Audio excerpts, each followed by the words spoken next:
आज के क्लास में हम लोग रिएक्शन करेंगे। क्या करेंगे? जिसे हिंदी में अभिक्रिया कहते हैं। देखो, सबसे पहले समझो कि अभिक्रिया है क्या। जब दो वस्तु को या दो पदार्थ को या दो से अधिक पदार्थों को आपस में मिलाते हैं और वो मिल करके नया पदार्थ का निर्माण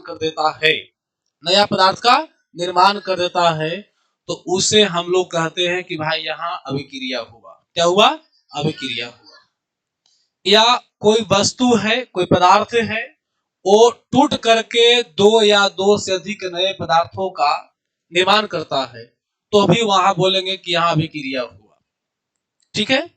या अगर हीट लेकर के किसी पदार्थ का अवस्था बदल जाता है, रंग बदल जाता है, अवस्था बदल जाता है, रंग बदल जाता है, वगैरह वगैरह कुछ घटनाएं हो जाती है, तो हम बोले कि वहां भी अभिक्रिया होती है। दैट मीन्स यह स्पष्ट हो रहा है कि अभिक्रिया में नए पदार्थ का निर्माण होता है। अभिक्रिया में बोलो, नए पदार्थ का निर्माण होता है। या कह सकते हो कि अभिक्रिया में पदार्थ की अवस्था बदल जाती है, पदार्थ की ताप बदल जाती है, पदार्थ की अवस्था बदल जाती है, पदार्थ की ताप बदल जाती है। हो सकता है उसकी आवाज भी बदल जाए। कुछ में अभिक्रिया में साउंड भी चेंज हो जाता है बाबू। कैसे से देखो, एक बर्तन में पानी ले लो और दूसरे बर्तन में चूना ले लो और दोनों को एक जगह रख दीजिए, मिलाइएगा नहीं, अभी दोनों को एक जगह रख दीजिए, तो आप क्या देखिएगा, दोनों अलग अलग रहेगा तो गाना नहीं गाएगा, दोनों में से कोई में से आवाज नहीं निकलेगा। लेकिन वही चूना और पानी को अगर मिला देते हैं आप एक बर्तन में, तो गुनगुन गुनगुन गुनगुन उनका आवाज निकलना शुरू हो जाएगा, तो साउंड चेंजिंग हो गया, अभिक्रिया हुआ। समझ रहे हैं? तो एक बार फिर से आप याद कर लो कि अभिक्रिया में नए पदार्थ का निर्माण होता है। अभिक्रिया में नए पदार्थ का निर्माण होता है, अवस्था बदल सकता है, ताप बदल सकता है, साउंड बदल सकती है तो नहीं होगा, नहीं है तो होगा। समझ रहे हैं? गंध दुर्गंध भी हो सकता है, गंध नहीं है तो गंध होना शुरू हो जाएगा। जैसे अगर कोई जिंदा बॉडी है, लिविंग ऑर्गेनिज्म में है, अभी जिंदा है, तो उसके बॉडी से दुर्गंध नहीं आता है, उसके बॉडी से दुर्गंध नहीं आता है। लेकिन जब वो डेथ कर जाए, उसके अंदर की धड़कन रुक जाती है, तो 4 घंटा 5 घंटा के बाद उसका बॉडी डिकम्पोज होने लगता है ना। 8-10 घंटा में धीरे धीरे शुरू होता है डिकम्पोज होना, लेकिन अगर 2-4-10-20 घंटा हो जाता है तो पूरी तरह से बॉडी डिकम्पोज होने लगती है, वो शुरू हो जाती है। उसमें डिकम्पोज में क्या होती है कि बॉडी में कीटाणु आ जाते हैं और बॉडी सड़ने लगती है, उससे दुर्गंध निकलने लगती है। तो जब तक बॉडी जिंदा था तो कोई दुर्गंध नहीं था। हाँ, अरे कुछ लोग तो जाओगे ना ट्रेन में या बस, उसमें तो बगल में बैठल रहेगा ना, तो इतना बदबू मारे वो कपड़ा से ना, तो वो बद कर सर यह रिएक्शन हुआ है या वहां अभिक्रिया हुआ है। वो बाबू स्नान नहीं किया है, समझ गया बाबू बिकी, वो स्नान नहीं किया इसलिए दुर्गंध मार रहा है, रिएक्शन नहीं हुआ है। और जैसे कुछ लोग होते हैं गांव में से मिलेंगे कि पता है साल में नहाएंगे, होली, दशहरा, दिवाली, 3 दिन साल में कुछ लोग ऐसे हैं जो नहाते हैं, तो उनको बॉडी से दुर्गंध तो निकलबे ना करेगा।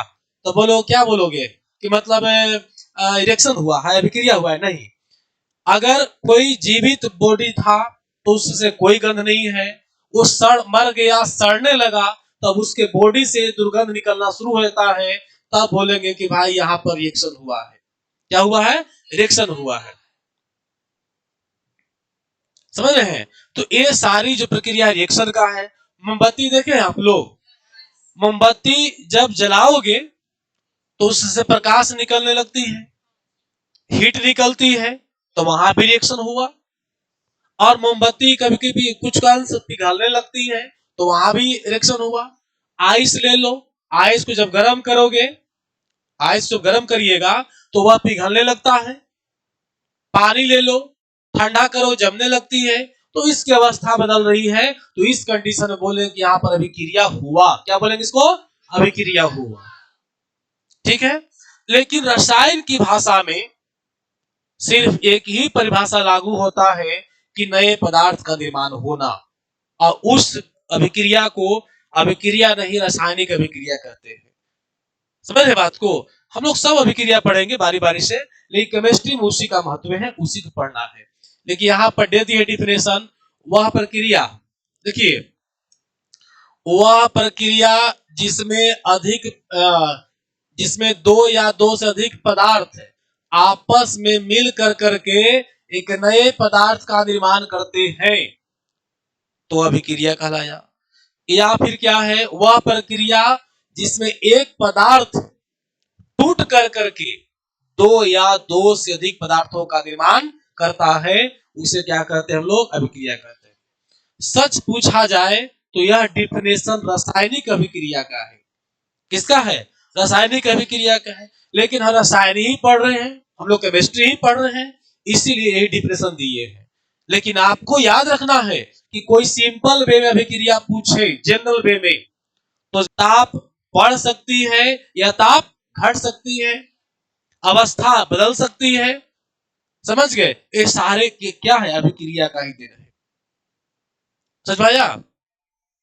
अब आगे देखो, यहां पर एक उदाहरण दिए हैं कि ये चीनी है और यहाँ क्या है? पानी है। शुगर एंड वाटर कंबाइन, जब दोनों को हम लोग कंबाइन करें, मिलाए, तो मिलाने के बाद जो टेस्टी पदार्थ बना, उसको क्या कहते हैं? शरबत कहते हैं। क्या कहते हैं? शरबत। तो यहाँ पर अभिक्रिया हुआ कि चीनी था सॉलिड में, क्या था? सॉलिड था, और ये हमारा पानी क्या था? पानी क्या था? लिक्विड था। और शरबत जो बना वो भी क्या बना? लिक्विड बना। दैट मीन्स देख लो, चीनी की अवस्था बदल गई।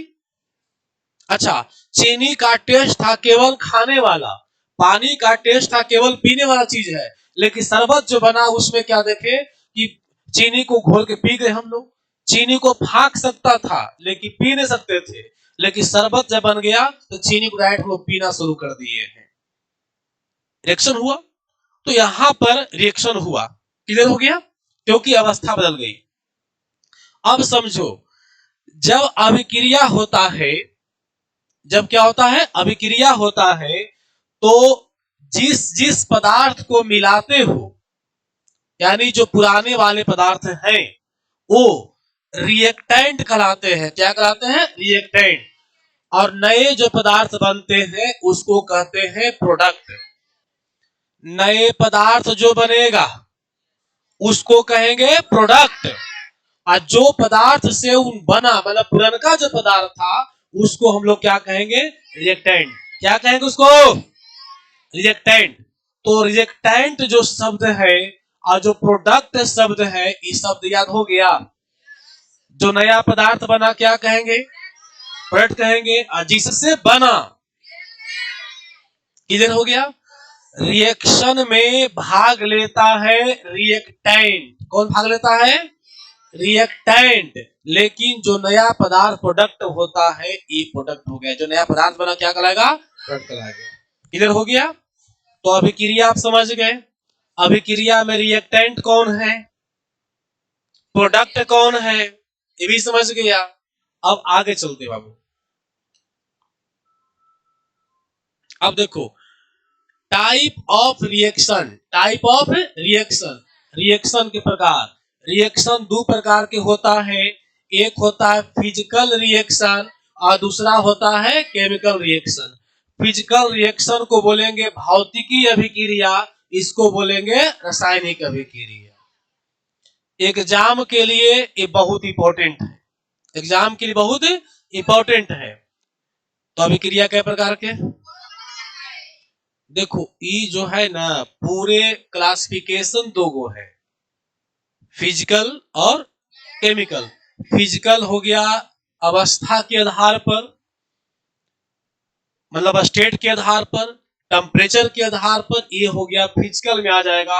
अब नया पदार्थ का निर्माण हो जाएगा तो क्या हो जाएगा? रासायनिक अभिक्रिया हो जाएगा। फिर से, भौतिकी अभिक्रिया फिजिकल रिएक्शन में मुख्य रूप से इसमें अवस्था बदलता है। क्या बदलता है? अवस्था।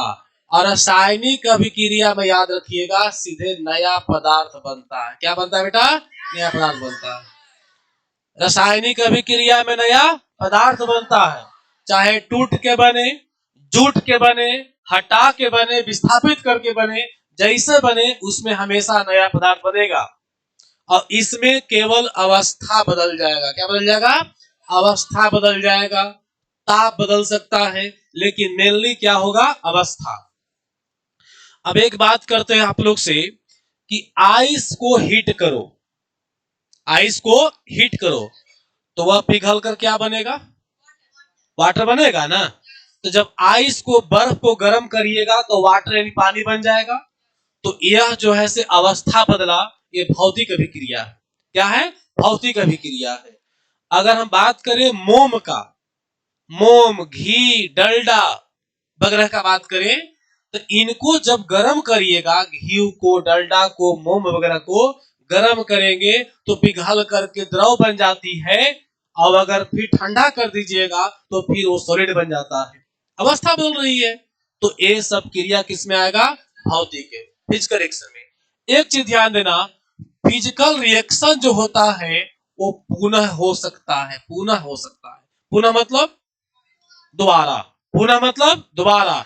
ये दोबारा हो सकता है। इसमें साइकिल बनती है। क्या बनती है? साइकिल। मतलब ठोस से द्रव, द्रव से गैस, गैस से द्रव, द्रव से ठोस बन सकता है।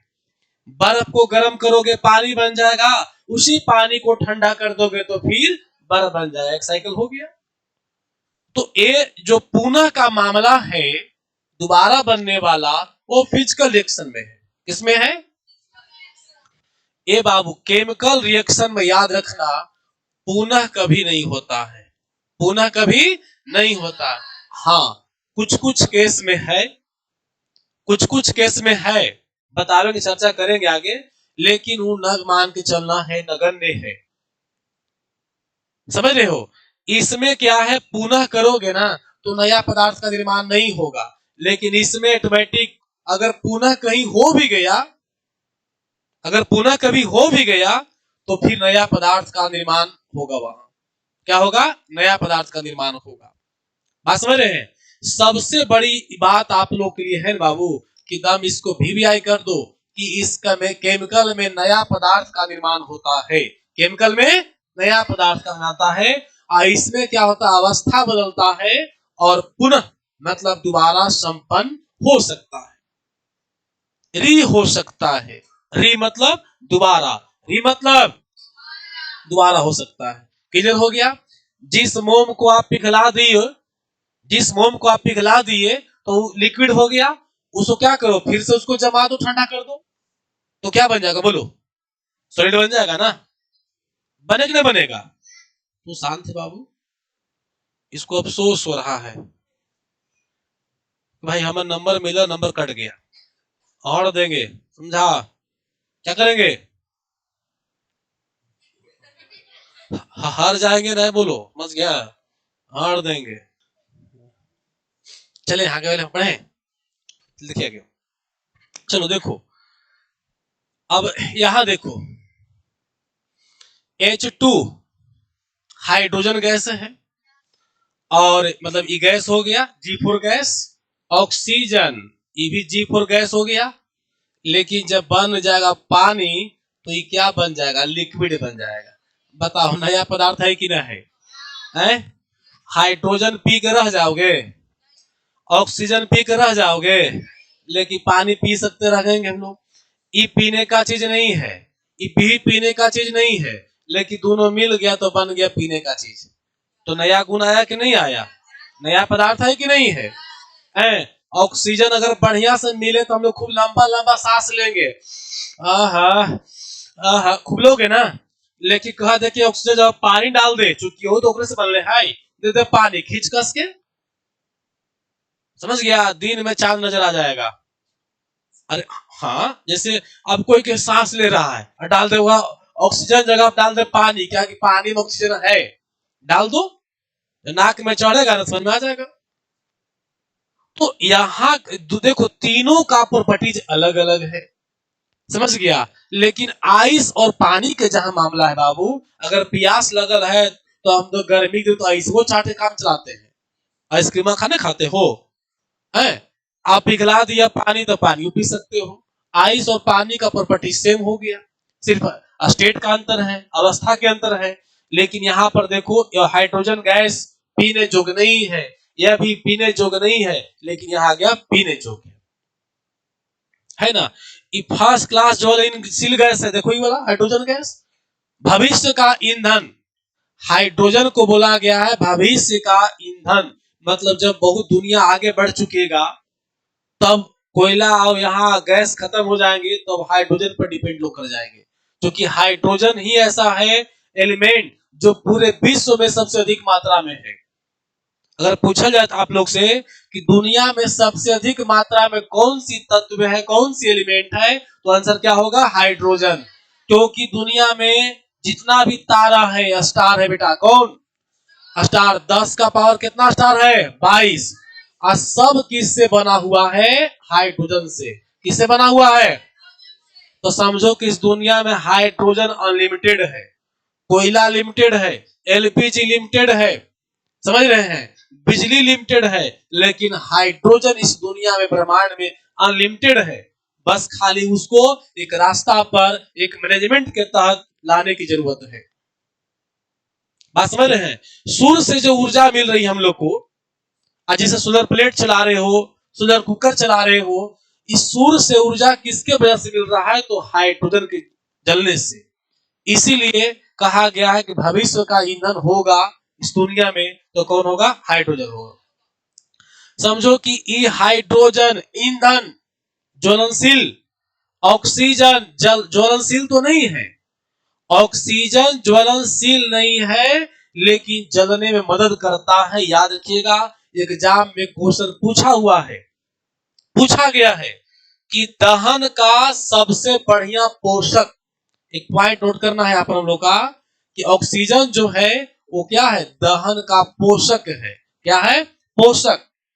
पोषक मतलब पोषण पालन करने वाला, है ना। अगर दहन करना है, आग लगाना है, तो ऑक्सीजन का होना बहुत जरूरी है। और इसको कहल गया, क्या कहल गया बेटा? भविष्य। क्या कहल गया है? भविष्य का ईंधन। भविष्य का ईंधन कहा गया किसको? हाइड्रोजन को। तो ई हुआ ज्वलनशील पदार्थ, ई हुआ जलने मदद करने वाला, आई दोनों मिल के बन गए दोनों के उल्टा, ये दोनों के बुतावे वाला, है कि नहीं? ये आग को आग देने वाला, आग को सपोर्ट करने वाला, आई उल्टा आग को बुताने वाला। एकदम देखो नया हो गया, है कि नहीं है? तो एक जीएस यहां नोट कर लीजिएगा, भविष्य का ईंधन किसको कहते हैं? हाइड्रोजन को, और दहन का पोषक ऑक्सीजन को मानते हैं। क्लियर हो गया? सेकंड उदाहरण देखो बेटा, जब यहां सोडियम, सोडियम पदार्थ है ना, सोडियम को मीठी तेल में रखी जाती है, नहीं तो हवा में रखोगे तो बवाल कर देगा, आग लग जाएगा। बहुत साधु संत लोग करते क्या है? सोडियम से आग लगाते हैं हवा में बिना माचिस के, और कहते हैं कि जादू हो गया, मंत्र। कुछ नहीं है, ये सब पाखंड है। क्या है? पाखंड है। वो फास्फोरस वगैरह सोडियम वगैरह का प्रयोग कर करके अब बिना माचिस का आग लगाता है। सोडियम को मीठी तेल से बाहर निकालिएगा, आग धर लेगा। सोडियम को मीठी तेल में ही रखा जाता है, जैसी हवा में लाओगे ऑटोमेटिक जलना शुरू हो जाएगा बिना माचिस का। समझ रहे हो? अगर किसी से दुश्मनी है, उसके पुआल के गांज को जलाना है, तो सोडियम 50 ग्राम बाजार से खरीदो, जाकर रख दो, देखो घंटा 2 घंटा में वहां शुरू हो जाएगा कार्यक्रम। लेकिन अगर कोई जान गलो बाबू, तो तोर कार्यक्रम कल शुरू हो जाएगा। समझ गया ना? और गार्जियन का भी कार्यक्रम चालू हो जाएगा, जो कुटैया होगा। समझ गया ना? बिहारी स्टाइल में मार बैठेगा। देखो सोडियम कहां रखते हैं? मिट्टी के तेल में। हवा में रखने से क्या नुकसान है? जल उठेगा, ऑक्सीजन के संपर्क में आते ही जलना शुरू हो जाता है। क्लोरीन, क्लोरीन हम लोग इसको यूज नहीं कर सकते खाने पीने में, लेकिन देखो ये सोडियम और क्लोरीन मिल करके बना दिया NaCl, NaCl जिसको कहते हैं टेबल साल्ट। क्या बोलते हैं उसको? टेबल साल्ट मतलब इसको बोलेंगे हम लोग खाने वाला नमक, टेबल साल्ट। सोडियम क्लोराइड देखिए नया पदार्थ बन गया। तो इस तरह से जो जल का निर्माण हुआ, नया पदार्थ बना। NaCl साल्ट का जो निर्माण हुआ, एक नया पदार्थ बना। तो नया पदार्थ जब भी नाम आवे तो केमिकल रिएक्शन, रासायनिक अभिक्रिया, और केवल अवस्था बदले या पुनः हो सके फिर से तो उसको क्या बोलेंगे? फिजिकल रिएक्शन, भौतिक अभिक्रिया। समझ में आया? कोई आदमी डेथ कर गया, उसको ले जाके हमने जला दिए, बताओ उसमें कौन सा रिएक्शन हुआ? केमिकल की फिजिकल? उसको फिर दोबारा नहीं जला सकते हैं? नहीं। लकड़ी जला दिए, लकड़ी जला रहे हो ठंडा में तापने के लिए, तो केमिकल की फिजिकल, केमिकल रिएक्शन। इसलिए क्योंकि लकड़ी एक बार जल जाएगा दोबारा फिर वो नहीं जलेगा, राख बन जाएगा, छाई बन जाएगी, तो केमिकल रिएक्शन हो गया। बात समझा? चलिए अब देखो, अब हम लोग चूंकि केमिस्ट्री पढ़ रहे हैं तो केमिस्ट्री में केवल केमिकल रिएक्शन की बात होगी। केमिकल रिएक्शन, रासायनिक अभिक्रिया। देखिए क्या लिखे, वैसी अभिक्रिया जिसमें उत्पाद मतलब प्रोडक्ट याद है ना? दो बताए थे, रिएक्शन का दो पार्ट होता है, एक रिएक्टेंट और दूसरा प्रोडक्ट। तो क्या करा, प्रोडक्ट का गुण रिएक्टेंट से, अभिकारक से के गुण से क्या होगा? सर्वथा भिन्न होगा। मतलब एकदम नया पदार्थ होगा, उससे कोई गुण इसका नहीं मिलेगा। उदाहरण दिए थे ना, हाइड्रोजन गैस है, ऑक्सीजन गैस है, अब बना कौची? पानी, एकदम गुण डिफरेंट है। क्लियर हो गया? चलो आगे देखो, रासायनिक अभिक्रिया का कुछ उदाहरण दिया हुआ है, देखिए आप लोग यहाँ पर, ऐसा समझिए क्या होगा तुम लोग। हाइड्रोजन, कलर चेंज कर लो, देखिए हाइड्रोजन है ना, तो हाइड्रोजन यहाँ ऑक्सीजन मिला दिए, क्या बन गया? जल। नया पदार्थ है कि नहीं है? सोडियम और क्लोरीन मिला के क्या साल्ट बना दिए? बिल्कुल नया पदार्थ है। फिर कॉपर सल्फेट में लोहा को मिला दिए तो बन गया फेरस सल्फेट, कॉपर क्या अलग हो गया? कॉपर था भी नहीं, कॉपर आ गया प्रोडक्ट में। समझ रहे हो? फिर देखियो कैल्शियम कार्बोनेट को हीट कर दिए तो क्या बन गया? कैल्शियम ऑक्साइड बन गया और कार्बन डाइऑक्साइड गैस निकलना शुरू हो गया। तो ये सब में नया पदार्थ का निर्माण हो रहा है, इसलिए इसको बोलेंगे रासायनिक अभिक्रिया। रासायनिक अभिक्रिया याद रखना बेटा, दोबारा संपन्न नहीं होता है,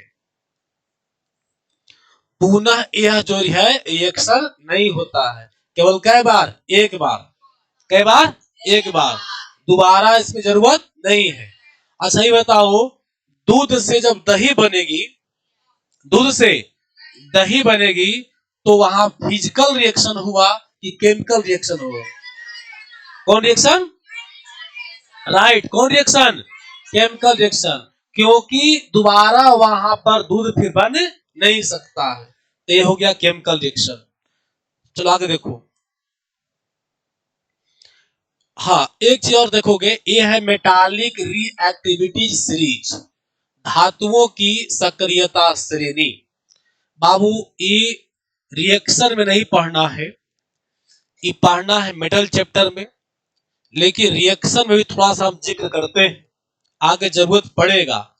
सबसे पहले ये हम लोग समझो कि जब दो पदार्थ को, हाइड्रोजन मान लो था, एक ऑक्सीजन था, ये दोनों आपस में क्यों मिला? क्यों मिला? हम एक क्वेश्चन पूछते हैं पहले आपसे, ये दोनों आपस में क्यों मिला? मिला तब तो ही बनाया H2O। बैलेंस कर दो अपना, मिला तब है ना बना H2O, जल बना। लेकिन आखिर क्यों मिला?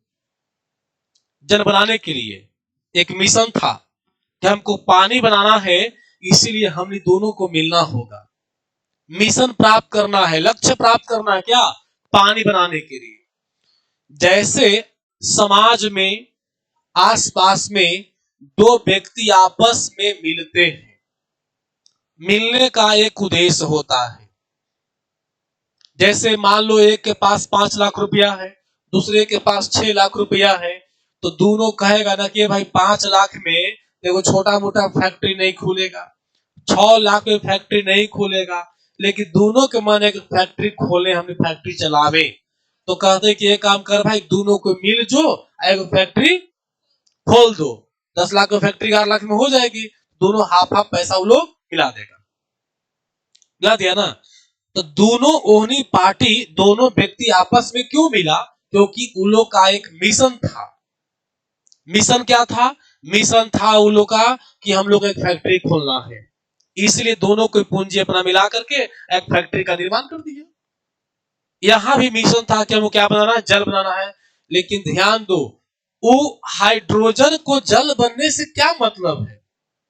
हम इसको मिलवा रहे हैं, हाइड्रोजन को ऑक्सीजन को मिलवा रहे हैं, पानी बना रहे हैं हम लोग, इसलिए कि भाई पानी की जरूरत है। लेकिन ये क्यों मिलेगा इससे? मैंने ये पूछ रहा था कि हाइड्रोजन क्यों मिलेगा ऑक्सीजन से? दो व्यक्ति के जो बात किए तो दोनों का क्या था? उसका मिशन था कि हम भाई कंपनी खोल कर पैसा कमाएंगे। तो ऐसे ही जल बनने के लिए इसका मिशन था। हाइड्रोजन सोच रहा है कि हम जल बन जाएं, क्यों बनेगा? वो उसको पीना था। ये जल इसका काम आएगा? नहीं काम आएगा। तो फिर ये क्यों जल बना इससे मिलकर के? तो याद रखना, एक बॉन्ड चैप्टर पढ़ाएं कभी, बॉन्ड बंधन, केमिकल बॉन्ड रासायनिक बंधन, उसमें सिखाएंगे आप लोग को कि हर परमाणु के 72 कक्षा में, हर परमाणु के 72 कक्षा में 8 से कम इलेक्ट्रॉन होते हैं। कितने होते हैं? 8 से कम इलेक्ट्रॉन होते हैं। एक उदाहरण समझा रहे हैं। अगर सोडियम परमाणु की बात किया जाए तो 72 कक्षा में 1 इलेक्ट्रॉन होता है। अगर बात करें हम क्लोरीन परमाणु के, तो इसके 72 कक्षा में 3 3 6 कितना 7 इलेक्ट्रॉन होता है। क्लोरीन के 72 कक्षा में 7 और सोडियम के 72 कक्षा में 1। अब समझो कि एटम के लिए, एटम कोई भी एटम हो, कोई परमाणु हो, उसका मिशन होता है कि हमारे 72 कक्षा में, मिशन, मिशन मतलब लक्ष्य,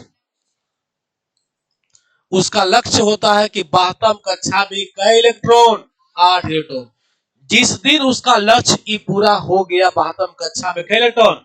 8 इलेक्ट्रॉन, तो जैसे ही पूरा हो जाएगा तब ये परमाणु क्या हो जाएगा? अस्थाई हो जाएगा, फिर किसी से भी क्रिया मिलने जुलने काम नहीं करेगा। समझा?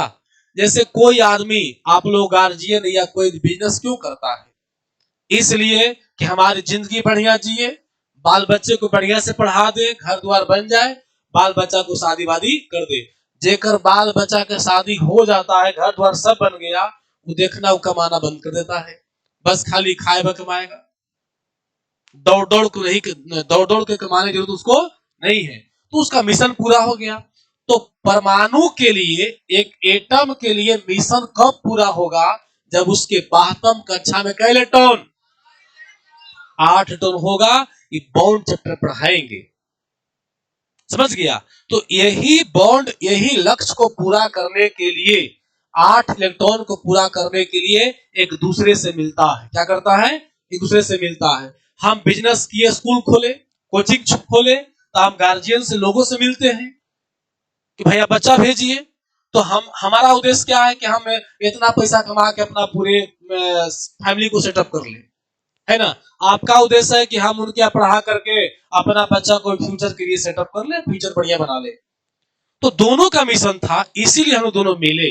तो यहाँ पर दोनों का, एटम का मिशन है कि यहाँ पर 72 कक्षा में कितना? 8 इलेक्ट्रॉन पूरा कर ले। क्लोरीन के कितने 72 कक्षा में है? 7 है। रियल में ऐसे होता है, देखो, 2 8 और कितना 7, 8 2 10 और 7 17, टोटल जो है 17 इलेक्ट्रॉन होता है इसके पास। इसके पास क्या होगा पता है? इसके पास होगा 2 गो, 8 गो और 1 गो, टोटल क्या गो इसके पास है 11 गो। इलेक्ट्रॉनिक विन्यास होता है इसे, चूंकि यहाँ पर ज्यादा टाइम नहीं देंगे इस पर हम, चूंकि जब बॉन्ड पढ़ाई होगी ना तो ये विस्तार से हो जाएगा, या पिछले बॉन्ड पढ़े होंगे तो बताया गया होगा। देखिए तो इसके 72 कक्षा में कितने हैं? 1। इसके 72 कक्षा में 7।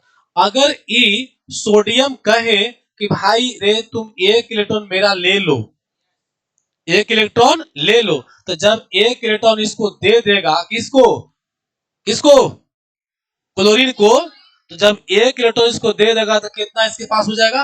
8 गो हो जाएगा। इसके पास 1 ऐड होकर हो गया 8 गो, हो गया ना।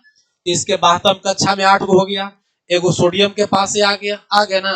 इसका बाहरी वाला खत्म हो गया, तो जब बाहरी वाला खत्म हो गया ये वाला, तो देखो 72 में कितना बच गया? 8 गो। इसके बाद 8 बचा कि नहीं बचा? तो इस प्रकार से इसका भी अष्टक पूरा हो गया, अब इसका भी अष्टक पूरा हो गया। ये दोनों अपने अष्टक पूरा करने के लिए एक दूसरे के साथ अभिक्रिया करते हैं। क्लियर हो गया? तो कोई पूछे एक दूसरे के साथ बंधन क्यों बनाते हैं, एक दूसरे के साथ अभिक्रिया क्यों करते हैं? तो अपनी अष्टक को पूरा करने के लिए, अष्टक को पूरा करने के लिए। क्लियर हो गया ना? देखो ये जो एक्टिविटी सीरीज है, सक्रियता श्रेणी है, इसका पहले काम समझो क्या है इसका, ठीक है? देखिए जैसे अभी हम लोग पढ़े थे कि रिएक्शन पीछे में देखो, यहां पर देखिए क्या लिखा हुआ है? Copper sulphate. क्या मिला इसमें? आयरन। देखो यहां जब आप लोग यहां देखे कि यहां पर पहले से क्या था?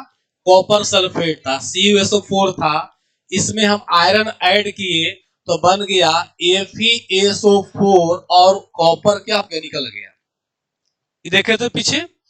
अब एक चीज समझो बाबू, कि जब कॉपर सल्फेट जो है ना, ये जो है कॉपर और सल्फेट दोनों दोस्त बना हुआ है। क्या बना हुआ है? दोस्त। दो कंपोनेंट है, कॉपर प्लस है और ये जो है क्या है? माइनस है। यहां पर लोहा प्लस है। क्या है? प्लस।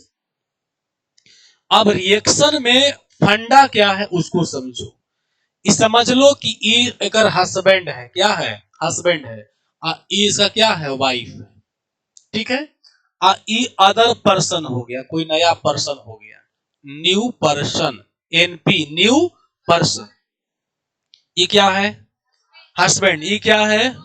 ये क्या है? New person. इस रिएक्शन में क्या देख रहे हो कि जब ये दोनों हस्बैंड वाइफ मान लो कि दोनों साथे हो कोई कारण से एक साथे थी, इसी बीच में ये चंडाल बगल में आके कौन बैठ गया? न्यू पर्सन लोहा आयरन आके बैठ गया। ठीक है? अब यहां पर क्या होता है बेटा, देखो गौर से कि जब न्यू पर्सन आया तो कुछ देर के बाद देखा जा रहा है कि ये जो जोड़ी गड़बड़ हो गया रे। देखो तो नहीं, ये जोड़ी गड़बड़ लगा कि नहीं लगा? एक जो पत्नी थी केकरा जोड़े आ गई, देख लो ठीक से। आ गया ना? एक वाइफ जो बेचारी थी और एक न्यू पर्सन के साथ में आ गई। ये बेचारा अकेले रह गया। देखो इसका हस्बैंड अलग हो गया। समझ रहे हो? दोस्ती पलट गया। तो दोस्ती कैसे हुई होगी? जब ये दोनों पक्का दोस्त है, शादी साथे हुआ है, तो फिर लोहा इसको हटा करके एक जगह क्यों ले लिया? तो लिया कैसे होगा? ये बेचारा भले ही जोड़ी लगा हुआ है लेकिन भोद भाद होगा। समझ रहे हो? अगर कॉपर भोद नहीं होता, मूर्ख नहीं होता, तो अपन SO4 अपन पति के छोड़ के दूसरा जोड़ जाती? नहीं जाती। इसका मतलब है कि बहुत ई जो है ना, ये चालाक आदमी था। क्या था? चालाक होगा, तेज तराज होगा, है ना? ये गधा साइकिल पर घुमाता होगा तो ये बुलेट पर घुमाता होगा। बुलेट पर जीजा गाना है ना गो, बोला ये बुलेट पर घुमाता होगा। ये होटल में जाता होगा ना दोनों साथे, तो कहता वो सिंघाड़ा खा ले, उजर का छेना दो खा ले, है ना? ये गधा जो रहता हो कभी कहता होगा ना कि रसमलाई खा ले का बिकी का रसमलाई कर रहा है, रसमाधुरी है। अरे वाह, इलेक्शन वाला पूरा याद है इसको, रसमाधुरी की बात है। अब सोचो जब एकरा से कॉपर से आयरन बहुत हाई रिएक्टिविटी होगा, रिएक्टिव होगा, तेज होगा, तबे ना सोचो कि अगर पत्नी के अपने साथ ले लिया, एक जीवन साथी को हटा दे रहता, आसान थोड़ी समझ रहे हो। धर के जैसे कुछ उल्टा पलटा बोलता, धर के मार के होक देती पहले, लेकिन इसको भी लगा होगा ना ना ये भुजभट्टा से बढ़िया ये है, नहीं लगा होगा कि ये सिंघाड़ा खिलाता है, हमको रसमाधुरी खिलाता है, इस साइकिल पर घुमावे है, लो आई आयरन हमारा बुलेट पर घुमावे है। तब इसको कुछ न कुछ मन में चला होगा सल्फेट को, तब क्या किया कि ये लोहा के साथ शादी वादी कर लिया। किस कर लिया? लोहा के साथ शादी कर लिया और कॉपर को छोड़ के तलाक मार दिया। तो अब ये बताओ कि अब आपसे पूछा जाए कि कॉपर में आई लोहा में, कॉपर में लोहा में, कॉपर क्या कहोगे, मूर्ख है कि तेज है? मूर्ख होगा। क्या होगा? मूर्ख होगा। भोद होगा। भोद मतलब देहात भोद समझता है ना, बेकूफ बेकूफ। हाँ, और ये बताओ लोहा क्या होगा? लोहा क्या होगा? तेज तराज होगा। क्या होगा? तेज तराज। तो ये हो गया। इसको बोलेंगे अंग्रेजी में, क्या बोलेंगे इसको? More reactive. क्या बोलेंगे इंग्लिश में? More reactive. क्या बोलेंगे इसको? इसको बोलेंगे हम लोग लेस रिएक्टिव। समझा बेटा? इंग्लिश में जो ई दोनों में, ई दोनों में, ई दोनों में जो कमजोर होगा उसको लेस रिएक्टिव बोलेंगे, और ई दोनों में जो बरियार होगा उसको क्या बोलेंगे? More reactive. एक और यहाँ खेल हो जाएगा, पट से देख लो क्या खेल होगा से। अब एक लोहा तो कॉपर के हटा के लेके आ गए अपने जोरे। अब मान ले कि ई दोनों अब गेलो बाजार करे कुछ दिन के बाद, चल भाई कॉपर तो हट गया, कर नया हो गया, रिश्ता बन गया। अब अगर यहां पर पीबी आ जाए, क्या सॉरी सोडियम आ जाए, कौन आ जाए? सोडियम आ जाए। ये दोनों बाजार गया, रेस्टोरेंट में बैठा होगा, तो ओकरे बगल में सोडियम आके बैठ गया। कौन बैठ गया? सोडियम। ले अबरी ये बड़ी चला खरीदे है ना, ये अबरी छोड़ के सोडियम जो चलाएगी, सोडियम सल्फेट बन जाएगा। क्या बन जाएगा? Na2SO4। अभी कहा 2 लेगा कहा 1 लेगा, केमिस्ट्री के नेक्स्ट क्लास बतावेंगे हम। देखो अबरी क्या देखा कि ये लोहा था तो कॉपर को हटा दिया, सल्फेट को लेकर भाग गया। यहां जब सल्फेट जोड़े, लोहा सल्फेट जोड़े, यहाँ बैठल है नाश्ता पानी पर, तो मिल गया कौन? सोडियम। तो ये पहले बेटा ये बुलेट पर घुमा चली हो, ये चल तोरा घुमाओ एरोप्लेन से। कौन से? एरोप्लेन से। ये तोरा ये सिंघाड़ा खिला रहा था, ये छेना खिलाया, ये रसमाधुरी खिलाया, रसमाधुरी पसमाधुरी काला खाए डुप्लीचर काला खंड तोरा खिलावा एकदम 1000 रुपए किलो। काजू फ्राई खिलाते हैं ना, एकदम धर गर्दा उड़ा खेल के रे, तो एक भाग लेने लोहा के बेचारा हो गए तलाक। क्या हो गए? तलाक हो गया। अब बताओ कि इस रिएक्शन में लोहा में और सोडियम में कौन मोर रिएक्टिव है और कौन लेस रिएक्टिव? बताओ। सोडियम क्या हो जाएगा? More reactive. एमआर कर दिए है ना। और लोहा क्या हो जाएगा? लोहा जो यहां बेचारा निकला ये हो गया लेस रिएक्टिव। समझ गया? तो इसकी पहचान कौन किससे मोर है और कौन किससे लेस है, इसी की जानकारी इस टेबल से, इस चार्ट से मिलता है। समझ में आ गया?